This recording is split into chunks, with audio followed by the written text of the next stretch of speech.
Welcome back, everybody, to another episode of Paranormal, the New Normal. I'm your host, as always, Jeremy, here trying to bring a little normalcy to this world. And what happened today? Well, guess what? It just may. This is actually going to be one of my more normal episodes compared to other ones, and I am very happy about that because, as one of the top rated science podcasts on Good Pods, I have to every once in a while bring a little science into this rather than just the paranormal, which is speculative science at best, a lot of times. But I'm glad to be joined to help me on this quest by Dr. Fred Moss, mental health advocate, a psychiatrist, and so much more. I could have listed 5,000 different things here, but we'll let him tell us about that. How you doing tonight, Dr. Fred? It's great to be here. I'm doing great. Thanks for having me on. My pleasure, my pleasure. Well, I guess I'd start this interview out the same way I start every interview. What brought you down this path? Normally, I say what brought you down this path into the paranormal or spiritualness, but I guess spiritualness kind of still applies to some degree with anything with mental health. So, oh, for sure. When you talk about speculative science, I would say for sure that speculative science is what psychiatry, the conventional psychiatry world, is really all about. And ultimately, it's a speculation that is not accurate. And we'll talk a little bit more about that today. But, what brought me down this path is that I was born in a family that had a couple brothers who were 10 and 14 years older than me, and my my parents. And I imagine there was a fair amount of chaos and disarray at the time. And I was brought in to actually bring joy and peace and love to that family, I believe. And that's what I did. I came out with, hit the time card and ready to go. And I was a bundle of joy early on. And, the idea of communication and, conversation was always very enchanting to me. I literally remember being in my playpen in the living room and watching my brothers and my parents speak and wishing that someday I could be that big of a guy to actually get that done. And I thought that was going to happen in school and stuff, but it didn't happen. It didn't happen in school. That's not where open discourse is encouraged. And in elementary school, I was sure talker. I was precocious kid. After all, I had these two brothers, and there's no elementary school teacher that I had that ever forgot having Fred as a student. And the idea was that I was a disruptor, and I knew a lot. I knew, knew math, and I knew, a little bit of reading and a little bit of writing even before I arrived in kindergarten. But I really knew is that I wanted to communicate, and I could see that that was the essence of what was a human. And over time, this has just got more and more emphasized and amplified as life went on. And I wasn't going to learn how to communicate in the conventional world. So I learned how to do it, like I'd say, in the streets or after class or after school or when I was skipping or, and whatever it was. That's where I learned how to communicate. And when high school was over, because high school was even worse than junior high, which was worse than elementary school, I decided I would go to college because I heard that maybe I'd communicate there. I went to, 40 miles away because they had great helmets and they were close. I went to the University of Michigan, and I was there for about a year and a half, and, that didn't work out. I was in the engineering school because I had these great math scores, and I didn't want to be an engineer. So I left, got on a bus, and came across the country to Berkeley to find myself. And, there I found myself and communication and all, but it was unsustainable. My brothers and my parents had a different idea for me. They told me there was this new industry out there that they wanted me to get in touch with. They thought it was, probably something to do good in the future. It was called computers, and maybe you'd heard of it. I don't know. It was the whole idea was that, that computers were going to take over the world. And they were the biggest and essentially the only computer in Michigan was at the University of Michigan. So I went back to Michigan with the idea of learning how to be a computer expert. Punch cards and batch jobs later inside of this computer building, I learned that I didn't want to be a computer expert. And off I went again. And before too long, I told my mom, I'm never going back to school again. And, she's like, okay, Fred, but you got to get a job. And so she got me an application for a childcare worker at a state mental health facility in Northwest Detroit. And I began that job in 1980. And frankly, that was a great job. I would even say that I'm still just simply a glorified childcare worker 44 years later. The idea being that I learned how to communicate there. That was what was encouraged. I connected with these so-called kids who were so-called in troubled states. And really in that connection, there was a lot of healing and a lot of love and a lot of, harmonic resonance. And it was beautiful to be a childcare worker, but I didn't want to be a childcare worker the rest of my life. So I eventually made the decision to go back to school one more time so that I could become a psychiatrist. And why? Not because I like psychiatry. Frankly, I couldn't stand psychiatry. I hated psychiatry. But I went back in because psychiatry was shifting. It was shifting to medicine. It was, when the psychiatrist at the facility would get called, he would talk, maybe Timmy or Tony had gotten into a fight or Jimmy was up too late. He'd come down, talk to the kid for a few seconds, talk to us for a few more seconds, and then go in the room and write an order. And then we'd have to go retrieve the child and hold them down in the quiet room and give them some sort of injection of some terrible mental health, like, I don't know, antipsychotic cocktail. And he would go into a stupor. And if he was in that stupor for a day, we'd call that a success. That was just barbaric and unacceptable to me. So I thought that I could bring communication into psychiatry. My brother was already a psychiatrist, 14 years older than me. So I knew that there was a pathway, and off I went to complete school, which I did, and then go to medical school, and then go to residency, and then become a child and adolescent psychiatrist. So when I came out, I was typecast to be a diagnostician and a pharmacologist, two things that I absolutely never wanted to do. But for the next several years, that's what I was asked, and that's what I, in some ways, found myself forced to do in order to keep my business. I did that for about 15 years until I stopped, and I decided to take people off of medicine because I no longer believed, I wasn't really aligned with the idea of the diagnosis that I was giving people. And I really knew in my heart of hearts that the medicine I was giving people was not helping them and frequently was actually hurting them. I took an oath, first do no harm. And that wasn't aligned with who I was. So I began to take people off of medicine. And slowly but surely, I took a lot of my lower risk and medium risk patients in my practice off of medicine, and they got better, way better. They got aligned with their core self. And frankly, often their actual initial diagnosis would disappear in the process. And then I started traveling around. My practice kind of closed down because most of my patients got better. And I kind of worked myself out of a job. And I started traveling around the country and doing psychiatry in all sorts of different places, again, with the idea of trying to find myself, I believe. And I worked in many different states and then began to work even around the world, in Thailand and Bhutan and in Nepal and Israel and France and Italy and England. And really got to see how psychiatry or mental health or mental illness is dealt with in all these different cultures. And what I saw was the essence of humanity. I was really fortunate to talk to a lot of treatment providers and a lot of so-called mental health patients or clients or customers or whatever they call them in a particular culture. And what I learned is that each and every one of us, more than anything, really just wants to be heard and wants to be seen for who we are, like who we really are, whatever that means. And the way to do that is to listen radically to people and then to speak honestly our truest self, our core genuine self, our actual honest, authentic self. And, in order to do that, we have to actually adjust from what we learned back there in the conventional educational system. And that's where we learned how to be someone different than who we are in order to protect the person that we really are. Now, I help people with that. That's how you can see the books behind me there, Find Your True Voice and The Creative 8. And I've written some courses as well. And I became someone who was really, really, really interested in helping people get to who they really are. I was a founder of my brand, which is called Welcome to Humanity. And I think now that goes, without saying, basically saying that humanity is difficult. It's very challenging out there. It's extremely challenging.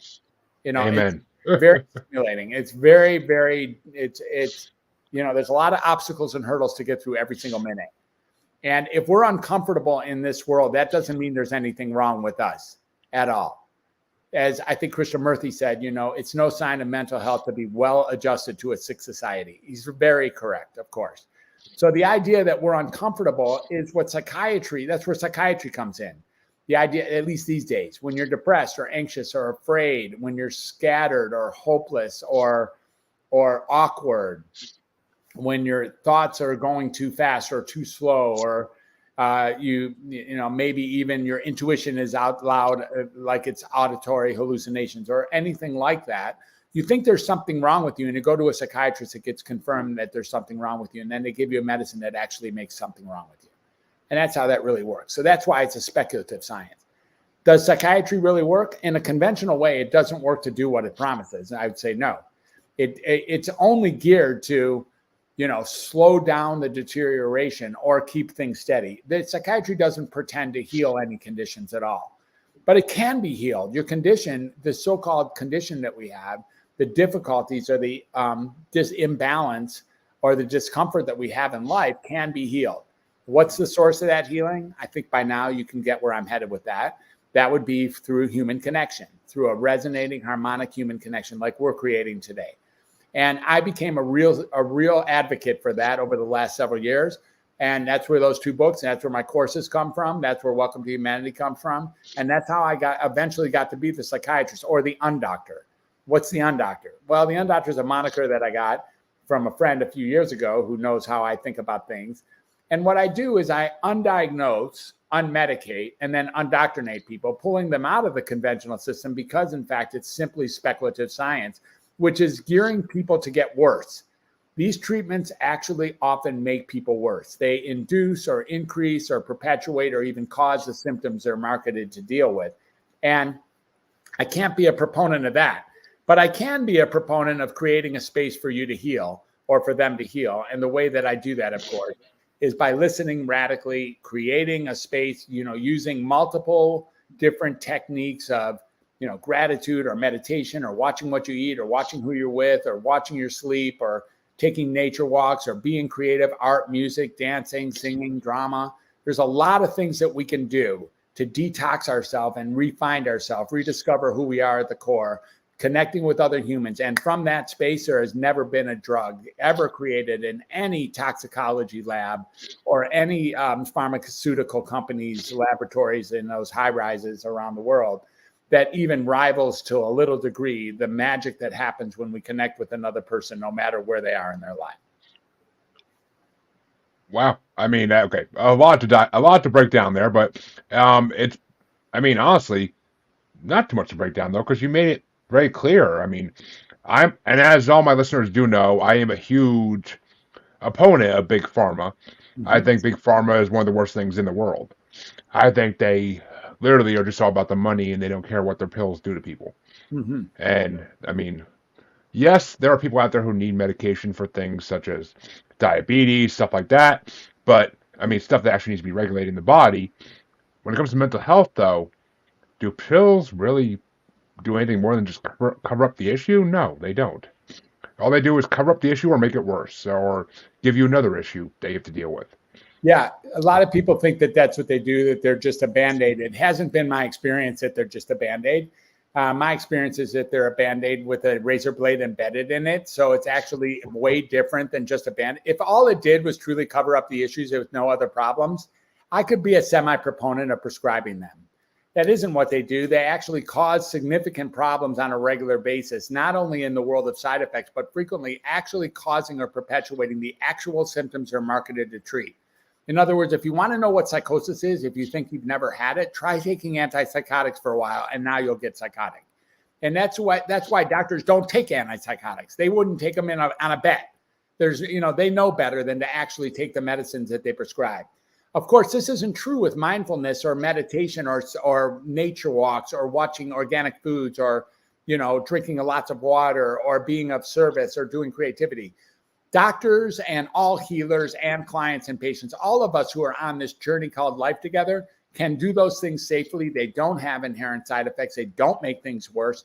And they bring together a level of genuine, authentic resonance that allows us to communicate with others, which, as I've already emphasized, is, in my very real opinion, the source of all evil. I agree. I mean, this podcast has had a lot of people on it in the last 200-something episodes. A lot of spiritual people who believe meditation does more for somebody than any pill will ever do. For sure it does. And, I mean, I am also a big proponent of Reiki. I don't know how you feel about Reiki, but I mean... Beautiful, beautiful, beautiful. Yep. I mean, I worked with a Reiki master for a good 6 months and felt things I didn't know I could feel through a computer. Exactly. Like, it was just unbelievable. But let me ask you the question that people are going to want to hear the answer to. And I'm actually going to give you an example to work with. Because I'm going to ask, how do you undoctor a mental illness. And the example I'm going to give is my daughter has ADHD. Yeah. How do you undoctor that? How do you actually heal that without medication like Yeah, Ritalin? absolutely can be healed without medication. Now, the truth is, I'd have to meet your daughter. And I want to make a brief disclaimer, which is there are a number of people out there who are pretty sure that they have found the right therapist, the right doctor, the right treatment, the right medication, the right protocols, and that they wouldn't trade it for anything. And this is the best that life's going to get. They don't even want to trade, this for door number 2 under any circumstances. And if that's the case, you should stay exactly where you are, for sure. If there's any part of life where you resonate that you have found the very best it's going to get, by all means, do everything you can to stay exactly with that. My conversation is for the hundreds of millions of people who don't feel that way, who have entered the mental health field one way or another by themselves, or for people they care for, or people they care about, and have entered the system and feel uncared for, or undercared for, or overcared for, or over-medicated, under-medicated, overtreated, under-treated, all of those things. Now, what about ADHD? So the story is with ADHD, and I always am concerned because parents are really the ones who make decisions to put their kids on ADHD meds and have them be on ADHD meds. And yeah, it seems like the ADHD meds are helping your daughter more than likely, and they probably are, unless they're not. And if they're not, we've reached a point already where you have determined that the treatment itself frequently causes or increases or perpetuates the symptoms it's marketed to treat. It has so many issues associated with it. Once you get to that, you can start getting that ADHD itself is a very, very odd diagnosis. The idea that there's a defense, there's 2 Ds in ADHD. There's deficiency and there's disorder, as if there's something wrong. The truth is, the school and the efforts to to teach your daughter what she needs to teach are where the deficiency and the defectiveness and the actually exists. So what should we do? Well, your daughter needs to sit still. She needs to stop, she needs to somehow gather up and be able to do her assignments and do her homework and somehow stay on task and all the things that whatever her issues are. And sorry for leaping. I'm not sure I'm even addressing what her particular issues are. But can we actually rework that conversation so that we start really realizing that your daughter maybe isn't as abnormal as either you or they think that she is? Is that possible through conversation and reconfiguration and recontextualization? In my experience, it's definitely possible. It requires a willingness to go down that street. And again, if you found something that's working or you're happy with the way it's going. We haven't. We shouldn't go, then you shouldn't move from that. But if you haven't and you want some assistance with really adjusting that, that's the kind of work that I do as a childcare worker, 45 years of a childcare worker. I mean, we have medication. We've tried different medications. She refuses to take medication now. And I mean, it's just, she can't focus. Like, I hear you try to talk to her, and it's like her mind's 5 million other places besides trying to talk to you at that moment. Yeah, and we can probably look at different areas of life that have her more scattered and having trouble aligned. Look, Krishnamurti said it. It is no sign of mental health to be well adjusted to a sick society. It just isn't. There just isn't. And we don't know what's going on with her, but whatever's going on has her linear thinking or her capacity to stay on task or stay focused be disrupted. Without talking about her too long, and I don't feel that comfortable talking about your daughter very long, so without actually meeting her, I hope you can respect that. Of course. I just want to say that, do I feel fairly confident that we could alter the pathway of your daughter's care? For sure we could, in a very positive way. I feel very, very confident about that. All right. I mean, how old is she? 6. Oh yeah, she's pretty young to have been on medicine. That's and to have been delivered that. It's within the last 3-4 months, but yeah, I mean, for sure, understood. I mean, it's just because in kindergarten they kind of let her go, because it's kindergarten, whatever. But I mean, in first grade, her teacher right away was like reaching out, like Bella, she does not stay focused. She does not finish her assignment. She starts them, she doesn't finish them. She just can't focus in class. Yeah. And it doesn't mean that there's anything wrong with her. I just want to make that very clear. It's not like of course. they just, when we have you're going to find that your daughter is totally able to focus in some areas of life, completely able to stay in tune with some areas. Oh, I mean, if she's watching YouTube shorts she'll stay focused for a long time. But That's what I'm saying. And there's nothing less inherent. I mean, there's nothing inherently less valuable than a YouTube video versus a teacher with a chalkboard. It's not inherently less valuable. It's just more interesting. Well, I mean, that's a matter of debate whether it's less valuable. Some of the YouTube videos she watches, I'm just like, what is the point of these? Like, they're not teaching you anything. You might be able to make that case in some first grade classes as well. What's the point? Well, I mean, I get that. Yeah. I mean, it's just. I mean, it's very troubling for the parents, of course. You're working very hard, and my heart's out to you. I totally get that. Yeah, I mean, it's just, you try to figure out the best thing to do for your kids, and sometimes there's no real answers, and it's like, do I just let them be happy, or do I have to medicate them up? Like, it's just like, I don't know what to do at that point. Like, it's just one of those things. I would love to meet her. If that can be arranged, that would be something I would be eager to do, and just really see what I can do to assist you and your family. Well, I mean, that could possibly be arranged. I can't promise she'll pay much attention because she'll probably run off and do something 5 seconds later, but we could try. But your typical mental illnesses, the more serious ones in ADHD, like, how do you undoctor them? Say, I guess, bipolar, schizophrenia, pick one. Yeah. So these bipolar and schizophrenia, even the whole essence of what those things are or what they're not, or how they get diagnosed or when they get diagnosed or who diagnoses them and why, or who comes in to get confirmation of those diagnoses and why, and whether or not the treatments once begun actually do perpetuate or cause the symptoms they're marketed to treat, thereby putting the cart in front of the horse and actually creating the condition and the aftermath, is really important to get. So the toxins that exist, have you noticed there's a fair amount of toxins in the world these days? Oh, God, yeah. God, yeah. Okay, you've noticed that. Good. Yeah, so the things we hear, the things we watch, the things we take in our nose, the things we take in our mouth, the things we don't take in our mouth, the things that we don't hear, the things that we don't think, that the spirituality or the connectedness that we might not have to what it really means to be alive, often causes a funky way to think that's seemingly way different from what we very arrogantly call normal. So we have this hubris that thinks that if you and I are sort of aligned with what normal is, that we have the corner market on what normal is, and that those people out there who think like that or act like that or behave like that are abnormal. Now, here's the thing that I really do know from experience. As I think I said to you earlier, the idea, if you really want to know what psychosis is, if you really want to know what schizophrenia is, start taking antipsychotics.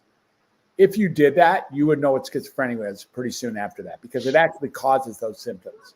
Now, this is often true with the bipolar medicines as well, and people don't like to think that. It's so nefarious. It feels like it's really evil. And you pointed to the big pharma. It's not like big pharma itself is evil. It's not like it's evil. It's actually an amazing business plan.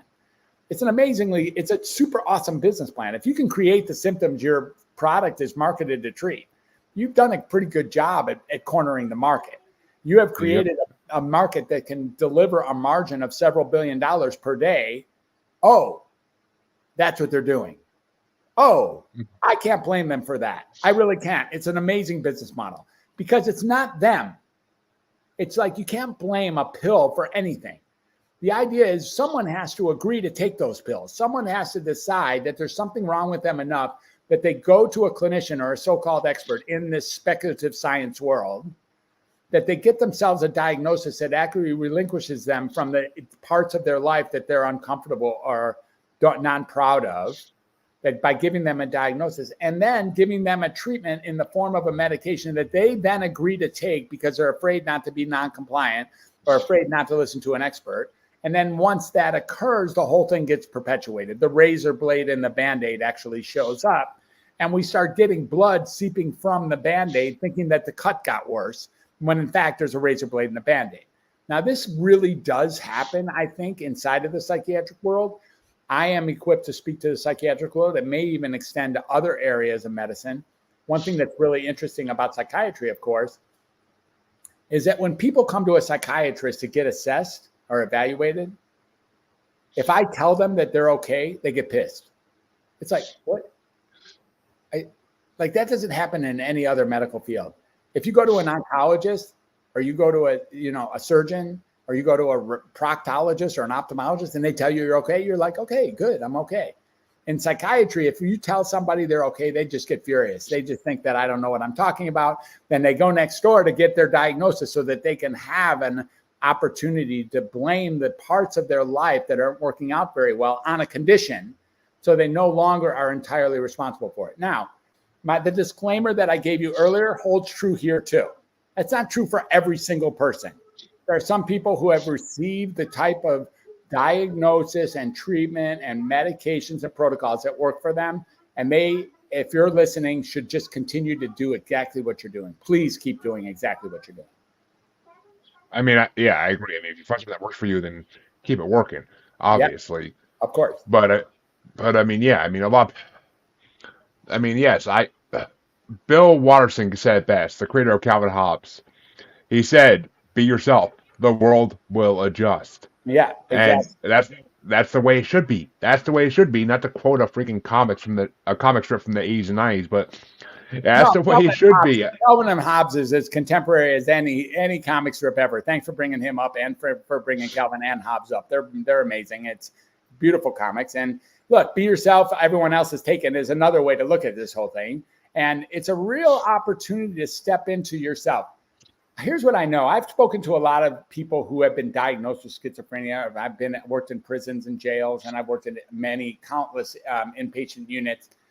And what I know is that when I connect with the core source of who that person is in a way of really getting their humanity, that magic happens. I'm telling you, there's a human there. There's a real human there who only has an altered way or a different way of looking how the world occurs. And if they're medicated, they're actually chemically imbalanced already because they're medicated, not because they have a condition, but because the medication we gave them actually imbalances their chemicals. And when I connect with that person, that's where undoctoring really happened. The idea is if I can infiltrate early enough, and if there's not enough medication, sometimes there's 10, 12, 15 medicines on board and my hands are up. I don't have anything I can do about that. Or if someone's been taking medicines for 20, 30 years, it's very little I can do about that because every single day they have confirmed to themselves that they're mentally ill. But if someone's early on in the mental illness treatment, and you're not going to find somebody who's taking really great care of themselves and then comes along with schizophrenia or bipolar very often. The idea is there's a list of about 20 things that we can do that can keep us steady, that can keep us focused, that can keep us available. We just have to really take those on in the world of those things that I've already said, which are listed in the Moss method, which is the central to my program. Which makes me think, though, can this apply to people who are, I mean, say they're not diagnosed, say they're not medicated yet, but what if they're hurting themselves or others? You know, people generally don't hurt themselves or others if they're not intoxicated in one way, shape, or form. Now, I'm not saying by drinking or drugs. That's not the only intoxication that there is. What they're watching, what they're seeing, who they're hanging out with, what they're hearing, those kinds of things. The average person is not that interested in keeping themselves in good, healthy condition and hurting others. But here's another point. We all hurt others. We do. You've hurt people at times inadvertently and even on those rare occasions intentionally. And okay, so, and we're not talking about that level of hurt, but for the people who throw hand grenades into a McDonald's or who do school shootings or that kind of obvious big stuff, almost invariably, if you do any kind of history with them, they've been on psychiatric medicine for a while. Yeah, I mean, usually they have a psychiatrist they've been seeing for a long time who keeps them and well they've medicated. Been on medicines. That's right. Exactly. Yeah, I mean, if you look at any of their history, that usually is the case, whether it be any of the famous ones or not. Usually they're medicated to some degree. You know, there are famous ones out there who, you know, are just crazy serial killers. But that doesn't mean that giving them a psychiatric diagnosis is going to help anything anyways. It's like saying my toaster doesn't work, so I'm going to throw it out the window and see if it gets better. Okay, we got some people who are not very kind or who are really evil at core. There are some people like that. I'm not telling you that's okay. I'm just telling you that's a function of the human condition. And we get to live with 7.8 billion people of all kinds. we just get to do that. And it's a smorgasbord of life that we're all faced with. What does it really mean when I say welcome to humanity? It's everything from the entirely miserable, the unspeakable, the intolerable on one side, to everything that's so beautiful, ecstatic, and wonderful on the other side. You know, last night I saw the Aurora Borealis. It was right from my front door. It was out there. I couldn't believe it. But there was a couple people at 11. We took the 11 o'clock walk. There were people just with their cameras out because your phone can show the colors of the Aurora Borealis apparently better than your regular eyesight. And I got to see the Northern Lights yesterday, and the moon was most amazing. And I really got at that moment, boy, life can be spectacular for moments. Absolutely, astonishingly spectacular. And at the same time, I got a bit of the news this morning, or a little bit of stuff that's going on over there, or with them, or whatever. It's like, man, life just blows at the same time. And we're really looking at the invitation through meditation, which your guests have brought forward, and it sounds like you know a little bit about, to really get that all of these things are sort of flowing in and out of our life. And as long as we don't attach to any of them and call them us, we get to live a life of embracing all of it and considering the wonderful nature of everything, from the very real bitter to the very super sweet. I mean, yeah, it's basically you got to take the good with the bad. That's the best way to put it. Yeah. I mean, there's yin and there's yang in this whole universe, and there always will be. I mean, yes. I mean, and I didn't get to see the Aurora Borealis last night. I took my dogs out around 10 o'clock. I didn't see nothing, and I don't know. From apparently where I was, it wasn't exactly like the most visible, but still, like I've seen it on Facebook nonstop today about people seeing it. But I mean, maybe I'll make it to Alaska sometime to see it, but I'd love to. But I mean, it's just life gives you good and life gives you bad. That's the bottom line. I mean, yes, you know what? I may have a great day in my life, but at some point during my day, I'm probably going to go into a convenience store or Dunkin' Donuts or something and see somebody treating a freaking worker like shit. Yep. And am I going to be the person to stand there and confront them about it? No, because that's not my place in the world. Unless it gets really bad, then I may. But, I mean, if it's just somebody being disgruntled, I'm not going to say anything because that's not my point. That's not my purpose in life. Yeah, I'm not there to... I hear you. People get very upset. People get attached to the way that they feel, and they think that's what's so. And then people get angry, or they get irritated, or they get triggered, or you know, they actually go off and they say or do crazy things. I'm not denying that. I'm not saying the world is a fine place and everyone is beautiful. I'm not really saying. God, no. What I'm really saying is that it does take all kinds, and just that dude, whether it be the person who's treating another person like junk. That certainly doesn't confirm that there's something mentally ill about that person. Not at all. No, I mean, which actually, well, okay, that's a good segue into a good question here. How do you know if someone is actually mentally ill? I don't ever know that. I've worked with some people who are, you know, declared to be confirmed and affirmed as being mentally ill. And when I talk to them, and when I really if I'm willing to, mental illness is a function of the beholder. Basically, the diagnoser has to determine that you're outside the range of normal and then make that declaration from a very hubris standpoint. The idea that I know what normal is because I'm a diagnoser, and normal sits in those boxes, and you're outside of the box that I'm comfortable with, so that must make you abnormal, which makes you mentally ill. The DSM is a book that's very arbitrary, and it's in how it got designed from the very beginning. And frankly, it's not like psychiatrists are thumbing through the DSM all day long. They're not. They hear the different buzzwords. They hear racing thoughts, or they hear hearing voices, or they hear awkward in a social setting, or they hear scattered and incompletion of tasks. And they jump just as fast as anybody into the diagnosis that's associated with that. And then they label or smack you with that diagnosis, which you then get to carry around as luggage for the rest of your life. It's very hard to undiagnose somebody officially. It really does take something. And, you know, they have to diagnose. That's the other thing, is that everybody is counting on third-party payers to pay the bill when you see a psychiatrist. And if the psychiatrist writes no diagnosis on their diagnosis, they won't get paid for that exact visit. Mm-hmm. So you go to a barbershop enough times, which apparently I have, you get a haircut. Yeah. Yeah, that's funny. I mean, I agree. I mean, psychiatrists.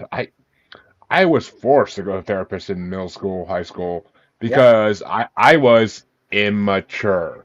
Yeah. And gee, sorry, I'd rather associate with adults than associate with kids my own age.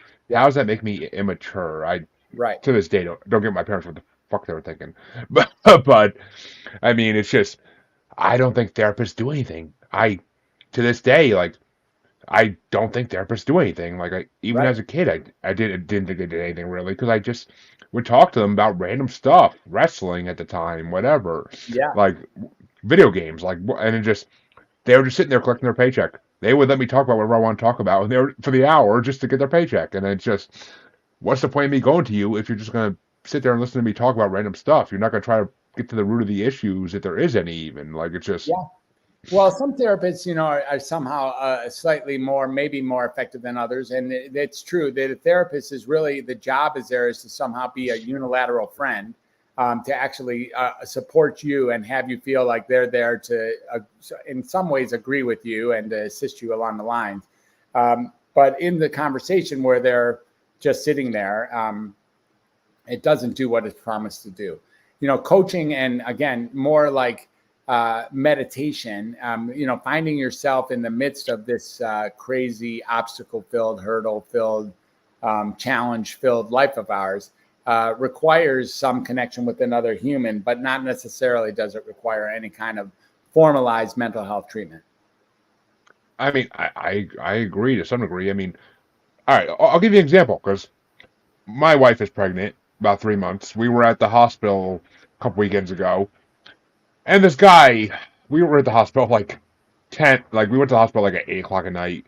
We ended up leaving around like midnight because she's still hadn't getting seen, and it's just ridiculous the way that hospitals run nowadays. But anyway, this guy walked in about halfway through the time we were there, and you could tell there was something off about him. He walks in, he's like, "I am the chief of the United States," Uh-huh. and then he starts saying, "I'm Prince Williams. I'm Uh, Prince William." Like okay. there's something off about this guy. Like they had to get the head nurse to come out and like basically escort him out. They called the cops and everything. Like Yeah. what they would typically But I what they typically guarantee, do. I guarantee he's intoxicated, probably with psychiatric medicine. Probably because he seemed like they straight up said we're going to call the local police department. He said, "Oh, I was just there." If you want to be psychotic, start taking those medicines. Which I mean, it It's makes that simple. sense. It's that simple. It ma- Of course, it it makes makes sense. sense. Yeah, it's a great I mean, business. it is. I mean, you said that a couple times now, and I agree. It's a great business model. I mean, hell, if I can get in on it, I would get in on it because it's a way to make money. Yeah, And beautiful. yes, I I tip my hat to Mr. Mark Cuban for trying to make certain medications more affordable for people because they need it, diabetes medicine and whatnot. But other than that, like I don't think he's touched psychiatric medicine yet because I don't think he wants to play in that ball field because that's a ball field a lot of people don't want to play in if they're good people. Like it's just A lot of people think that providing more mental health care is what's being asked for in this very sick world. But you could make a case that the mental health care that's been provided has made the world as sick as it is, and more mental health care is only going to be gasoline on the fire. You can make I that case. mean I mean take ADHD, ADAD for example. 50 years ago, that wasn't even a diagnosis. Wasn't even a thing. No. That kid just needs to get the switch. That's what it was back then. The kid needs to get the switch and they'll straighten out. Yeah, Or there's that kid needs a lot of diagnoses. Most of the diagnoses in our present day and age didn't exist back then. they weren't. I mean, They I certainly think didn't exist like they look now. That's for sure. None of them did. Not even schizophrenia and bipolar. They were totally different. It wasn't even I called.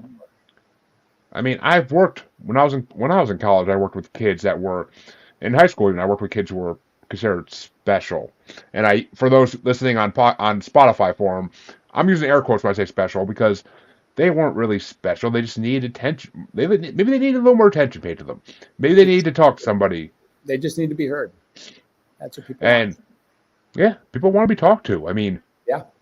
if you that guy walking down the street that you see that may be talking to himself, maybe have a conversation with him. I mean, don't follow him anywhere for God's sake. Please don't. But just Yeah. have a conversation with him on the street, and Yeah. maybe he'll stop talking to himself if you talk to him. Maybe Or he just wants. maybe there's something to learn, and maybe we all would talk to ourselves if it wasn't so civilly unacceptable.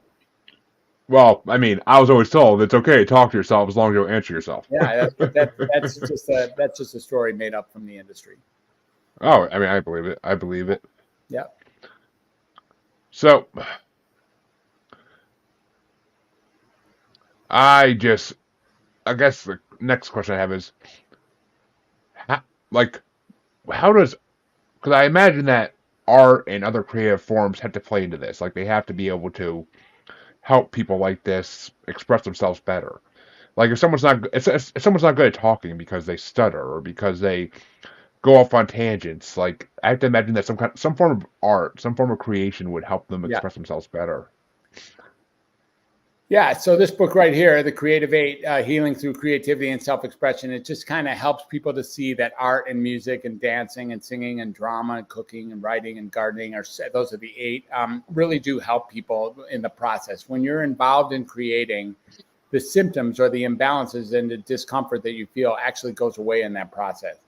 And it's just another form of expressing ourselves. We are so dependent on this idea of vocality and putting together words and sentences and then listening and processing and responding and all that stuff as our only way of communication. Our world has become thinking that, we're bad artists or bad musicians or bad dancers and we therefore don't do it. But it's really just a form of self-expression and really allows for a more empathic or a more profound connection frequently than what words and listening actually have to say. Which makes sense. I mean, if you can express yourself through other ways than words, better. If you can express yourself better through those methods, then That's right. I mean, the psychiatrists who have been using paintings or drawings to help their patients are the ones that are actually on the right steps, I think. Yeah. If you're just going to sit there and talk and listen to them talk for an hour and then give them a freaking script for a pill, then you're not really doing your job, I don't think. Right, exactly. Which, I mean, it's just sad. And one thing that I think is making it worse, though, is with all this AI technology coming out nowadays, you don't know what's, like, I can look at something online on Facebook, on Twitter, or whatever, X, whatever it's called now, and I could see something and be like, oh, that's awesome. I wonder if it's actually real or not, because I know AI exists, and I don't know if something's. Half the time I see a picture, I'm like, I don't know if that's real or not.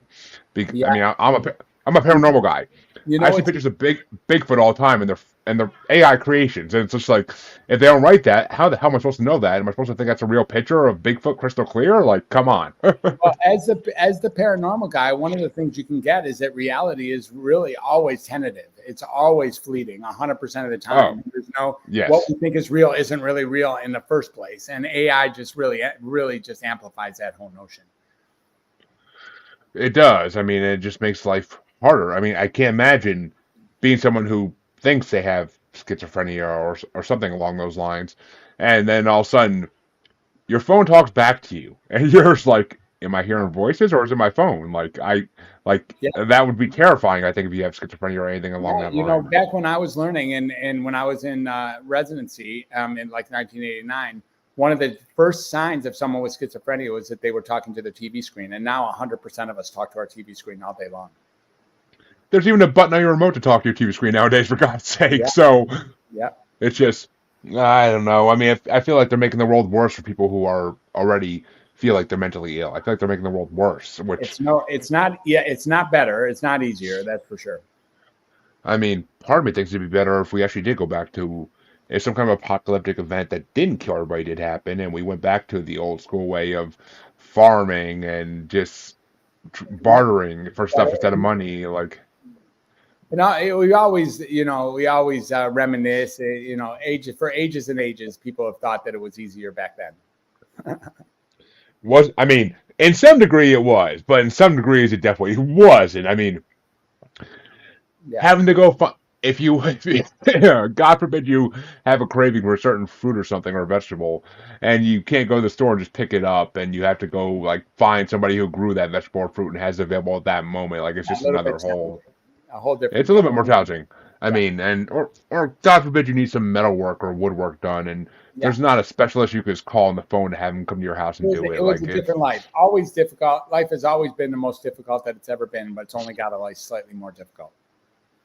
yeah, it has. And all right, well, before I go into my final amazing question here that I'm gonna do it towards it in a little bit, I gotta ask, as this is a paranormal podcast, Yeah.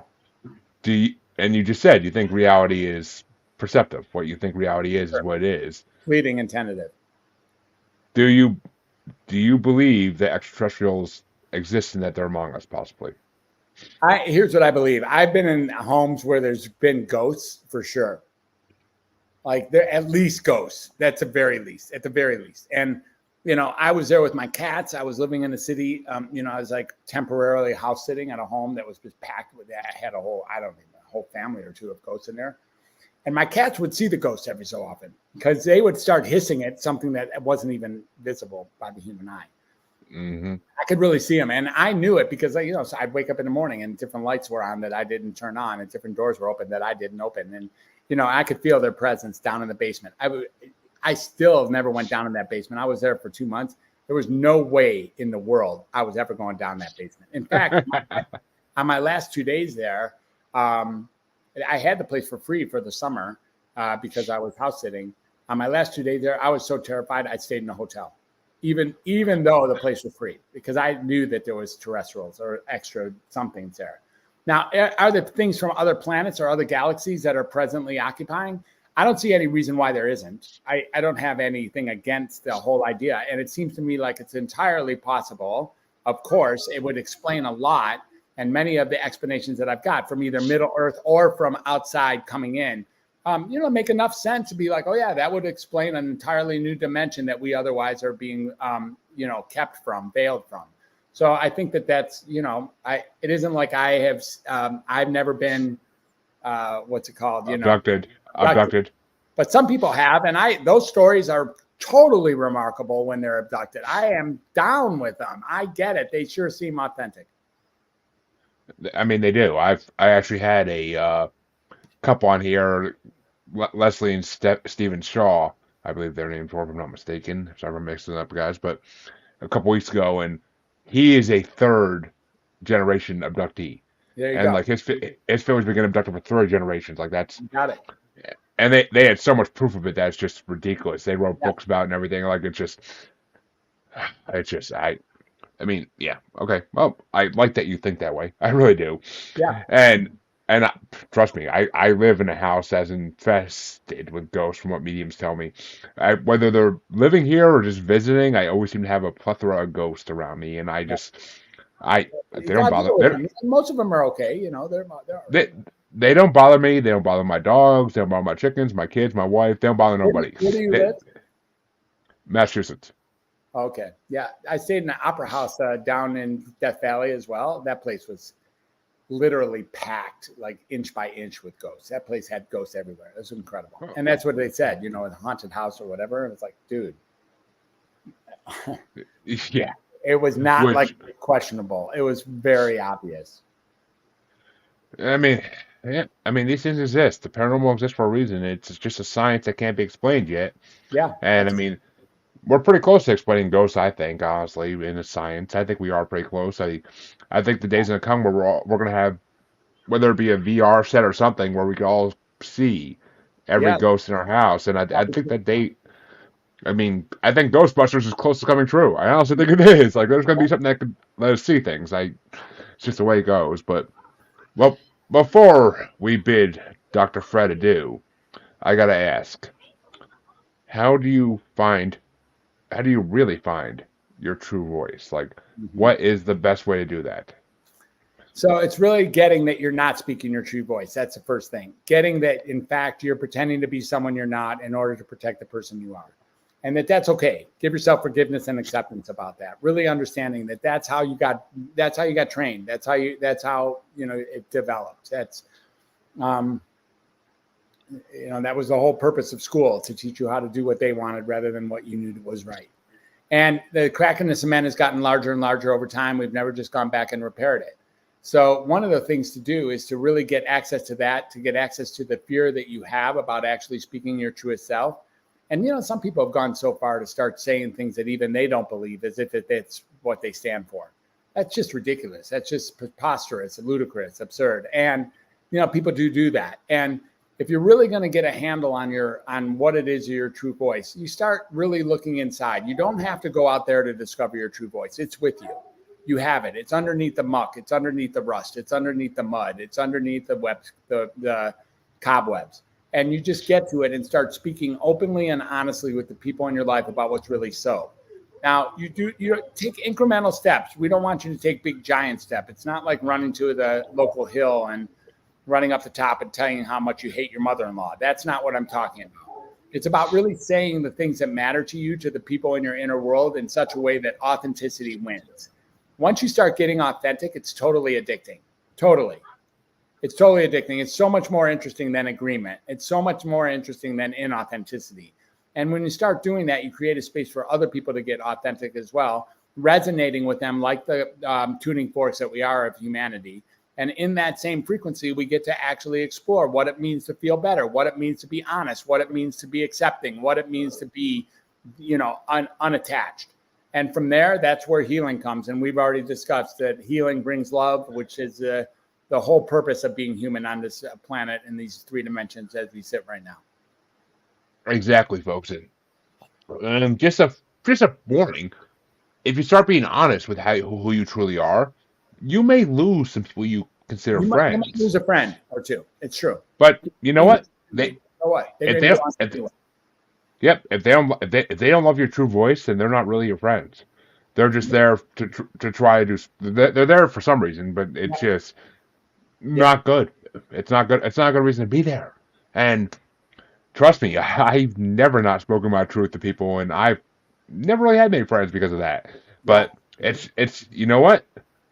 You find the one that's meant for you, and that's all that matters. You find your soulmate, and that's what I did. It took me It took me 29 years to find my soulmate. I'm glad I found her, though. I did, and now I have 2 amazing stepkids and a biological kid in the way. So I love my soul. My soulmate is who I found, and she's perfect. And, well, as perfect as I expect her to be. But nobody's perfect. Nobody's perfect in this world. So get that perception out of your fucking head. But I want to thank Dr. Fred for coming on, because it's been an amazing hour, and it's been an amazing talk. But tell them, Dr. Fred, where can they find you? Where can they find everything you've done? Just promote everything I've done. The best place to look is at drfred360.com, at drfred360.com. You can see everything I'm up to, my podcast as a host, my podcast as a guest, my PDFs of my 2 books. You can get a couple different freebies or lead magnets that are there. You can get access to me directly. You can get all my LinkedIn and all my social media network entryways. It's a pretty cool site. And another place to go is to welcometohumanity.net. And you can find me, that's my main website. And a lot of things are happening there these days as well, including the essence of the Moss method. And then I hang around a little bit in social media, a little bit on Facebook. I don't really like Facebook, but I do find myself there every day. And I like LinkedIn a lot better. LinkedIn is where I, meet the coolest people who are up to the coolest stuff. And it seems more above board than the other social media. Well, there you go, folks. That's where you can find Dr. Fred. And you all know where you can find me by now. If you don't, just freaking shame. Shame on your cow. Shame on your house. All that good stuff. But check the outro if you really don't know, for all my listeners and all my watchers. Just watch where you're watching this, and you'll see me live all the time. But I do want to thank Dr. Fred for coming on, because it's been an enlightening hour. It's been a fun hour. Yeah. I mean, talking against Big Pharma, you all know I love that. You all know I love it. It's a passion. But thank you all for coming out and checking it out. Thank you for watching, listening, however you're grabbing this great info. And have a good weekend and a good night. Other than that, I will see you this week at some point.